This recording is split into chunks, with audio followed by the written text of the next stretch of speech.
Yo, what up? Peace, peace. How you doing? I'm good, man. I'm good. Maintaining barbecue in the backyard. You know what I mean? No doubt.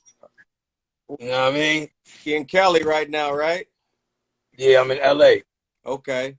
While we letting people log on, can you tell me what the scenario is like in LA as far as the COVID and the protests are going on right now? Well, a lot of things that's happening. In LA, a lot of people are just tired. This is like the home of the riot. So, it's like added insult to injury after what happened here during the Rodney King era and all that. It's like insult to injury to a lot of the people. And it's good to see people come together though. The blacks, Mexicans all coming together, what I'm saying, to fight the injustice. So that's just something that, that's one thing I would say that's positive out of all that's happening. And people are starting to wake up, you know what I mean? Like, people are just starting to wake up. You know what I mean? Some people you know, of the much younger society out here is definitely, they're tired. They want to get back to work. They want to get back to their lives.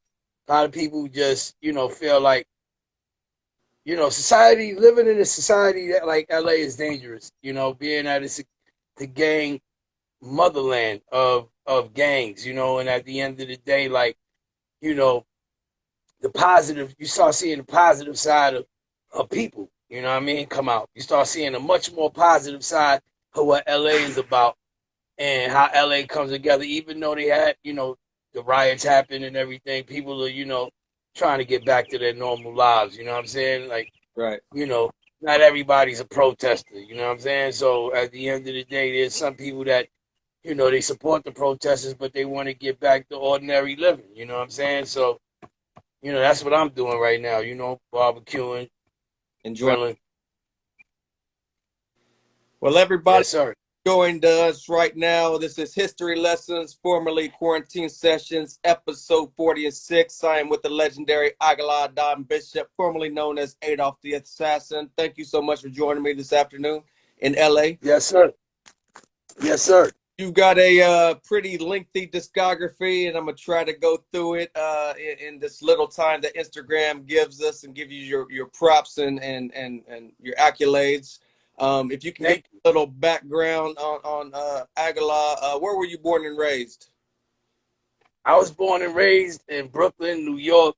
I was born in Kings County Hospital.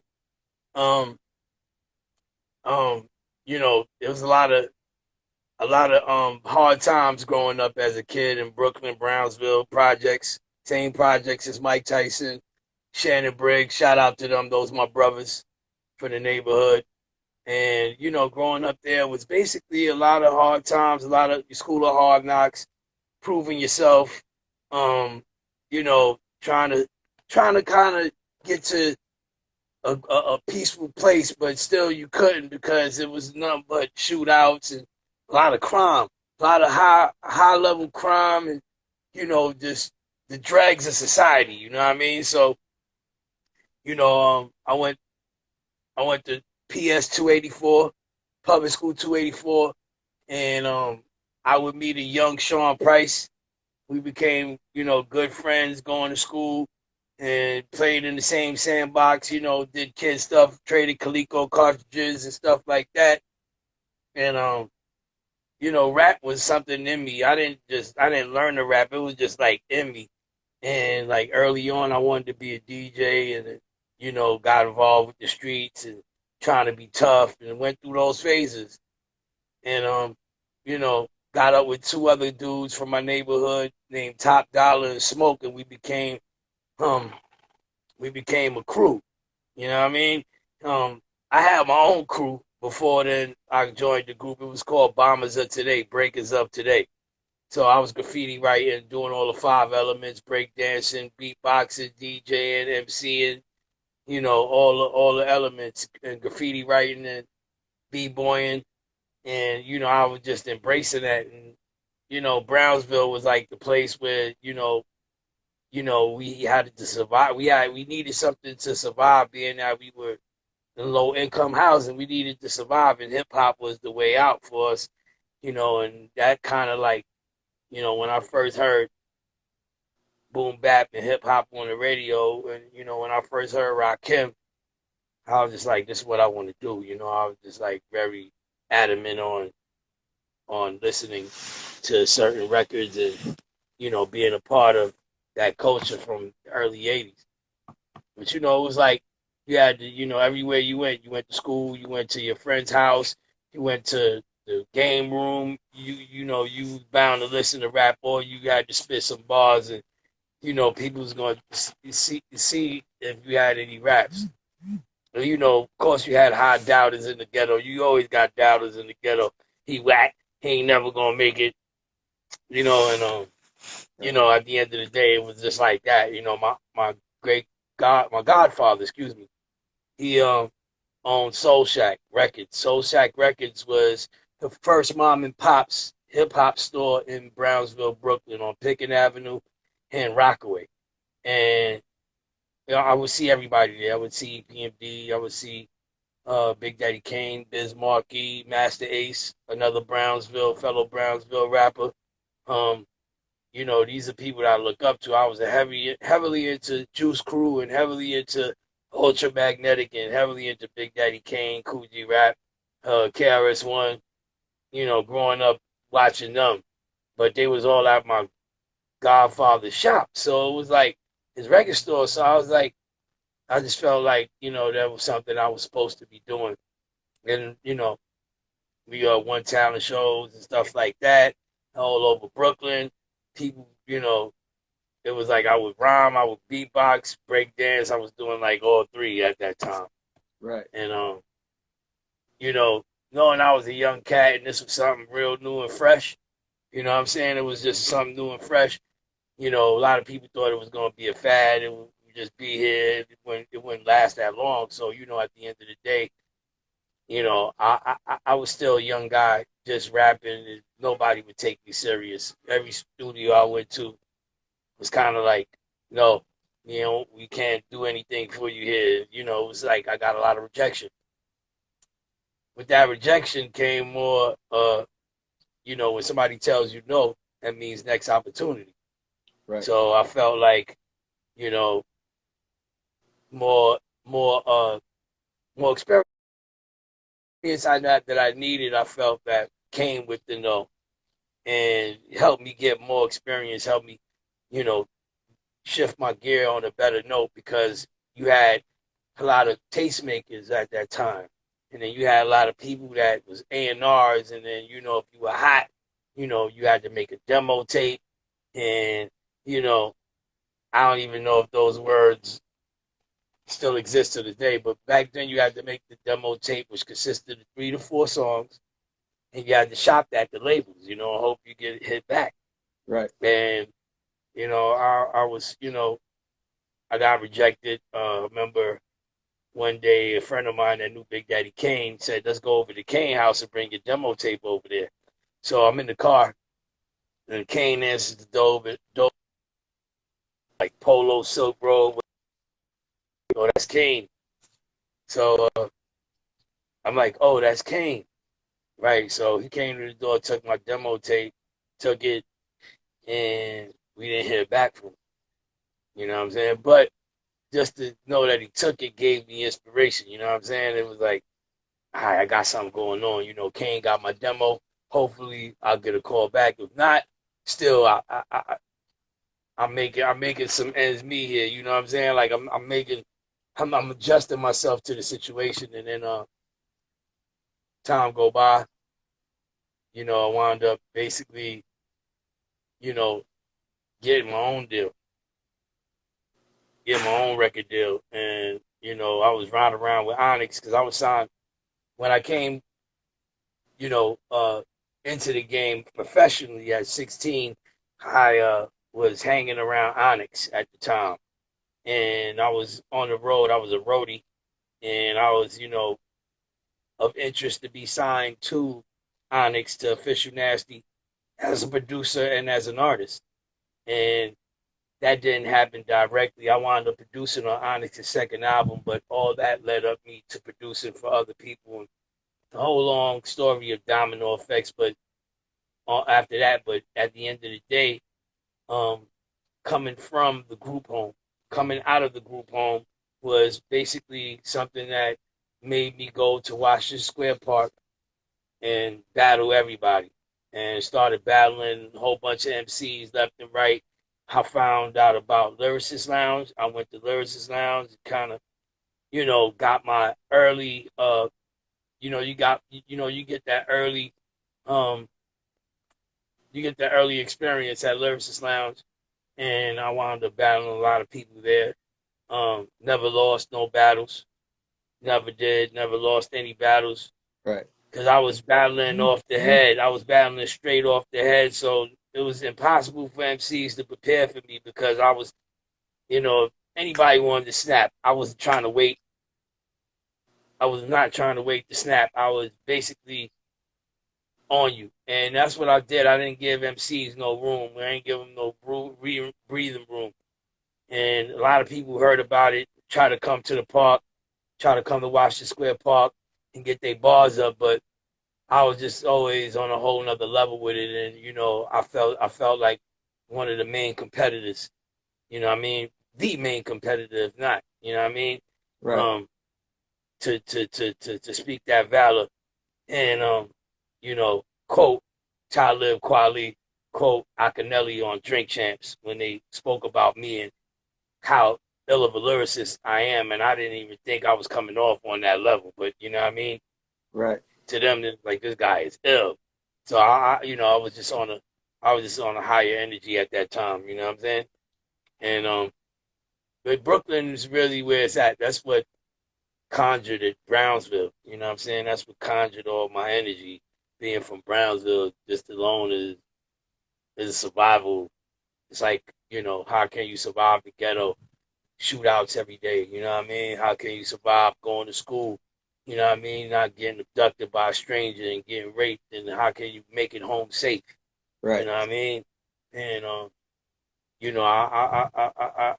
realized, man, that I'm thankful that the Most High watched over me all these years because I don't know whether I would have still been here, being that I got caught up in the streets and got caught up in beefs. You know what I'm saying? And all kinds of like grounding points people wanted to take against me because of the fact that I have no fear. You know what I mean? And there's a lot of people out there that's dealing with evil. You know what I'm saying? And I'm just out here, being God's messenger. You know what I'm saying? No doubt. How early on did you start getting into producing? Good question. Well, full term production happened around after my DJing days when I was an early kid DJing. Um, I would just basically like try to find my niche on what did I want to do, and the DJing thing was getting it was getting a lot. It was a lot of people in DJing, and I couldn't afford 1200s. You know what I'm saying?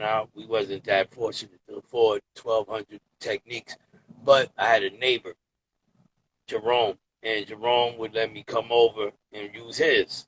So, shout out to Jerome.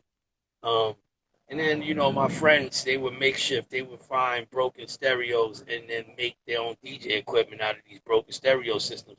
So I learned how to make my own DJ equipment, you know, from nothing, just makeshifting it and building and learning shop and learning how to cut board and cut cut out, space and wood for the turntable and rewire stuff. It was definitely a lot going on back then on the makeshift side, and I was just fortunate. I was very, very fortunate to be in an era where we made something happen out of nothing, Right. and the production that I was doing. I used to make pause tapes off of a Casio 4-second looper. Then when they released the Casio 4-second looper, I grabbed a JVC box and I grabbed uh, another another portable cassette player, and I hooked those two up to the Casio, and I would overdub the samples and make my own demo tapes out of 2 cassette decks, and then wound up going to 4 track when that came out, and then after 4 track, wound up going to 8 track, and then that, and then so forth. But it was like Humble Beginners was straight up like cooking up off a 4 second sampler loops, and basically I would like beatbox over certain beats and just do whatever I felt that made made the track more full and dope. Because hip hop to me was all about looping the nice dope drums and then catching a nice loop on top of that. You know what I mean? On top of those drums. So those days was like something that I felt like I was growing. I was definitely growing, but still makeshift. Right. Earlier on, you went by the name of Adolf the Assassin. Can you break off? Can you tell us the breakdown of the name behind Adolf? Well, I was born on May 8th, 1974. So the number 8 has always been symbolic to my life. And you know, when I learned that you turn 8 sideways, it becomes an infinite sign. When you turn 8 sideways, it becomes an infinity sign. So I was like, man, I'm trying to go off forever with this. You know what I mean? I felt like the energy that I have allowed me to be this kind of infinite power figure in hip hop. You know what I mean? And still make music. Never don't don't limit myself to things that I felt that would limit me as far as an artist and as far as a producer. But I'm a man first before anything, and I just felt it came with a lot of higher learning for Adolf the Assassin, and like being that I was born on May 8th, I'm gonna go off, Right. and I felt like assassinating was what I was doing to a lot of MCs. I was assassinating a lot of MCs, and it was just like I was all about the battle. I was all about battling whoever was nice. Right. You know what I mean? Yeah. Like I remember when I first met Nas. You know what I mean? When I first met Nas, I met him through a person named Prince from Queens, Southside Jamaica, Queens. A dude named Prince. We in front of the barbershop on 131st in Rockaway. He tell me, "Yo, Ag, rhyme for Nas." I was like, "Rhyme for Nas? All right." I rhyme for Nas, and Nas ain't get a chance to rhyme. Like I wasn't trying to let Nas rhyme. No disrespect, but when it come to rapping, I'm trying to destroy you. You know what I'm saying? I'm trying to like really destroy you. You know what I mean? Like Right. I'm trying to make you walk away feeling some kind of way about yourself. You know what I mean? Like Right. what I mean? As a lyricist, it's like Dave Chappelle said. You could do comedy, but I could fuck that bitch better than you. You know what I'm saying? That's how I feel about rap. I could bone it. I could bone the broad better than a lot of cats be boning them. You know what I'm saying? That's how I feel about it. Right. You know what I mean? You made an appearance Pretty in much. the '92 Source magazine, Unsigned Hype. What was going through your head at that time? Destroy everything. Like I felt like I was the best. I felt like I was better than. I just felt like ain't nobody had the style that I was coming with at the time. You know, high science rhymes like hypothetical mad scientist of evolution, soliloquy of murder, poetical pollution. You know what I mean? I was just on a different level, like just on that level, like and the song titles I had. You know, um, I was on a whole different level. I was young. I didn't have too much knowledge of the business, but I knew I had raw talent, Right. and I knew that I knew that I could rock crowds with the talent. I already proved myself before I got signed. I was already rocking stadiums. I was already rocking shows. I was already had a major buzz. 18 labels came after me. You know what I mean? 18, not one. We talking about 18, like all searching for me. You know what I mean? And my manager YZ had to find the right deal. Give me 1 second, bro. All right.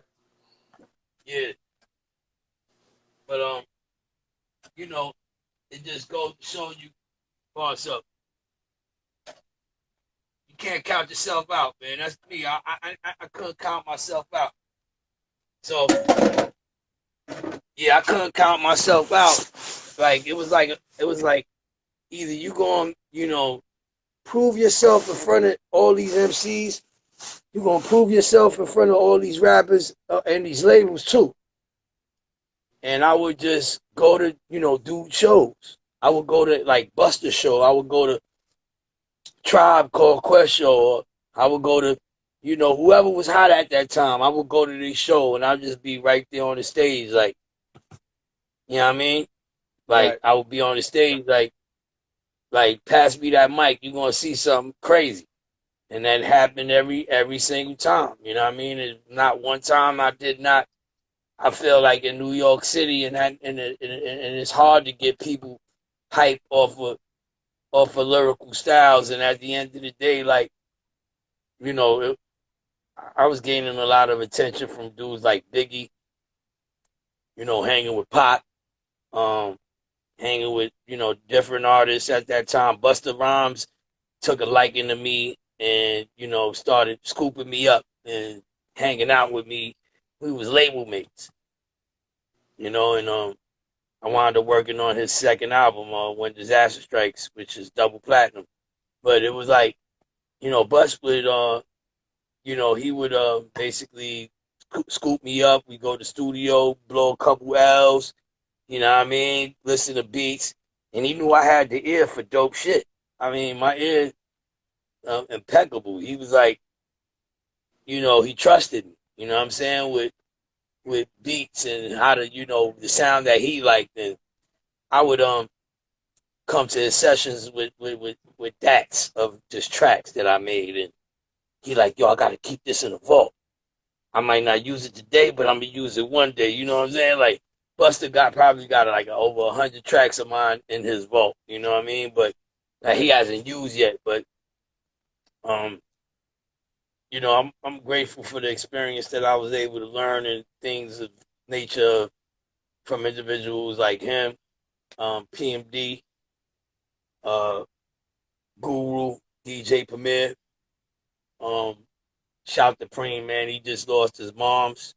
So, Right. I'm just like, you know what I mean, trying to um I'm grieving with him as well because that's like family to me. Mm-hmm. So, like basically like, yeah, man, the history is deep, you know what I'm saying? Like a lot of people want me to write this book. They want to do a documentary on my life about it. So, you know what I mean? This is like, my involvement with a lot of individuals in hip hop success outside of just being an MC, you know what I mean? I feel like a lot of people don't know, the involvement, but you know what I mean? Like, the truth is all coming out. I guess we doing a history lesson on them. So, you know Absolutely. what I mean? If you can take us back, you said 18 labels were looking at you. What was it about the East West label that was appealing to you that you ended up signing with them?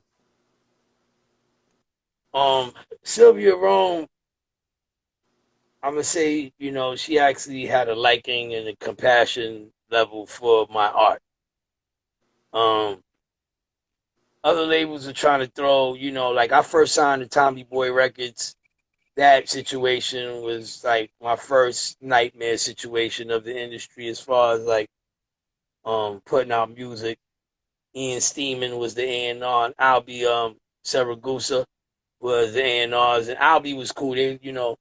I didn't know Ian at that time too much, and me and Ian didn't see eye to eye on records that we wanted to release. So I wound up getting released from the label about a good 6 months later. At the same time, getting a call from Sylvia Rome and Ken Spike saying, "Yo, we're interested in you over here. Why don't you come over here?" You know what I mean? I was like, "All right, I can check that out and see what's going on." And went over to East West. I produced a girl named Champ MC that was on the label at the time, and I did a song with her. And that song wound up catching the attention of the A&R department. Like, "Yo, what's up with dude?" So I, met Kim Spikes. I met Sylvia. I didn't have a manager at the time, but she was like, "Yo, get a manager, and I'll give you a situation there." Mm. It was a demo deal. I wound up recording 3 to 4 songs, and one of those songs was called Ghetto Girl. And Right. she heard that record and basically signed me, like immediately. Like she was like, like this is it. You're gonna put this out. This is the one. I was like, okay. I was like, you making decisions on what I like now, but I didn't have that authority at the time to really um garner the decision of what I wanted to release, being that I was already in a corporate situation and I was just a young guy. I didn't know the extremity of the corporatism that existed in hip hop at the time. Right. And I found out when I didn't have any creative control. So um, I just recorded like a bunch of songs for my first album. I wanted actually Faking Moves to come out first, but then they wanted Ghetto Girl to come out. So it was like, well, all right, we'll deal with that. All right.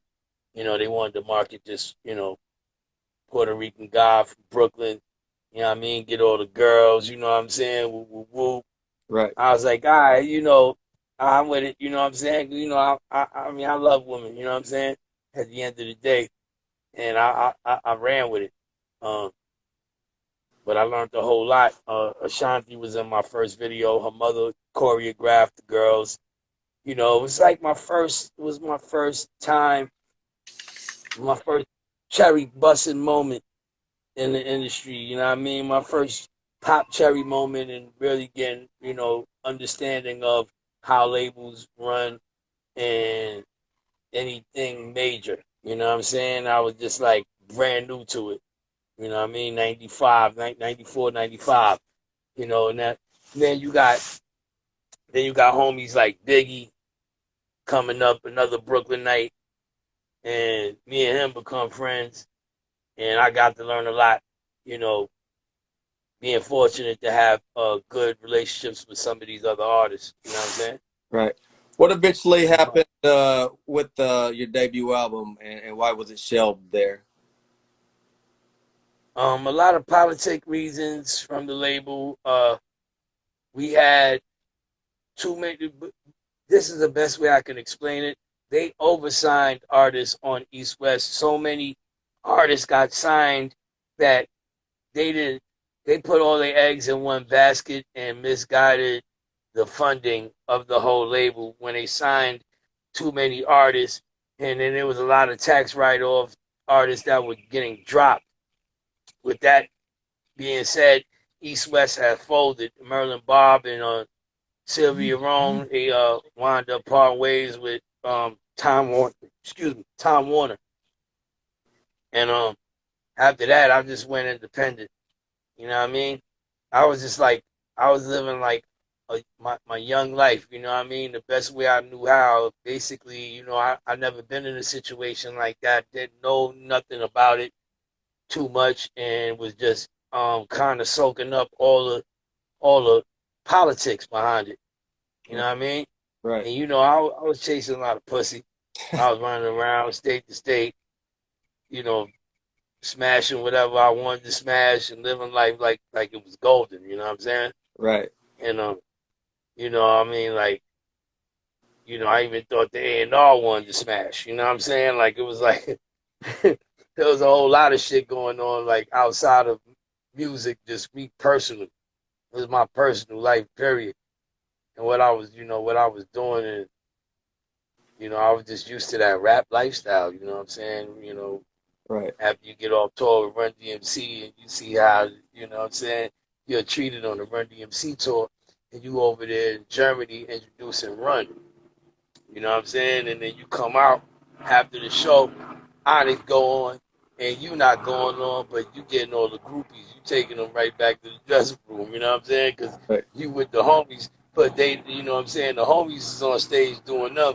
I'm like, listen, man, I'm young. I'm trying to get some of these girls out here. What's going on? You know what I mean? Right. And I wound up, man, just having the ball. At, at the service of the platform, I had to pimp off it. You know what I mean? And it was when you out there with like 12 dudes on the bus. You know what I'm saying? You out traveling. rove the road, state to state. You definitely want some females in your life. You know what I'm saying? You tired of really being around dudes all day, so you want some females. I wound up having this thing where every show I was just bagging them all. I was just like Paris. You know what I mean? Now we in Germany, but why the girls in Paris come to Germany and they in the hotel? They at the hotel before you get to the hotel because they just came from Paris. You still on the way to Germany, and they already at the hotel in Germany before you get there. I'm like, how the fuck you get here? I'm dead ass. Like I would be like, it would be me going to these other countries, and I get to the hotel, there be girls from the last city that we rock the show there waiting. I'm like, I ain't tell you to come out here, Right. but it be like that. You feel me? It was that vibe, man. It was like, you know what I mean? A lot of sex, a lot of drugs, just a lot of fights. Sometimes you fight with the homies on the road. Sometimes, you know what I mean, it get wild. Sometimes you know what I'm saying, y'all having the time of your life. So, it was an experience for me to actually have, learned that whole, label structure and how it works and how labels evolve around you when you buzzing and when you have a hype, like hype this dude, the hottest dude out, Right. and how that could affect you too, So